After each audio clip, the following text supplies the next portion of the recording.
Over to you, Mr. Robbie Hills. What I'm going to talk to you about today is probably, it's a weird title, what is programmatic buying? So I'm going to try and attempt to explain that for you. Just a quick little bit, about 1 second about me. I mean, I look after all of Google's media technology solutions across India, China, and Southeast Asia.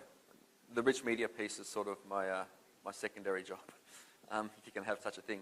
So I look after all of the advertising technology solutions that Google runs across here, Southeast Asia, and China. Okay, so I thought first what we might do is just a little bit of a history lesson, if you like, and talk about the last decade of online media buying. When I first got into buying media, it was back in the 90s. I actually worked in magazines, but it was pretty easy. If you're an agency or a publisher, you had a one-to-one conversation. You rang up and you booked an ad. It was all pretty simple. In digital, what happened is that there was a lot of portals around, and they all generated huge amounts of inventory, a lot of large publishers, and they couldn't sell it all. So what happened is the ad networks came into the breach and started aggregating all of that inventory and started selling it all.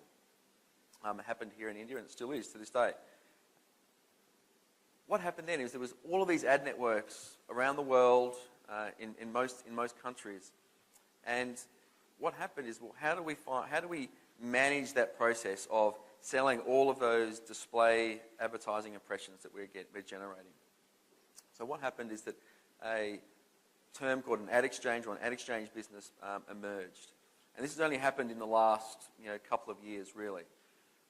So the ad exchanges have come across have been launched around the world, and we're seeing their rise today. And I'm going to talk a little bit about ad exchanges and how you as a marketer or you as an agency can start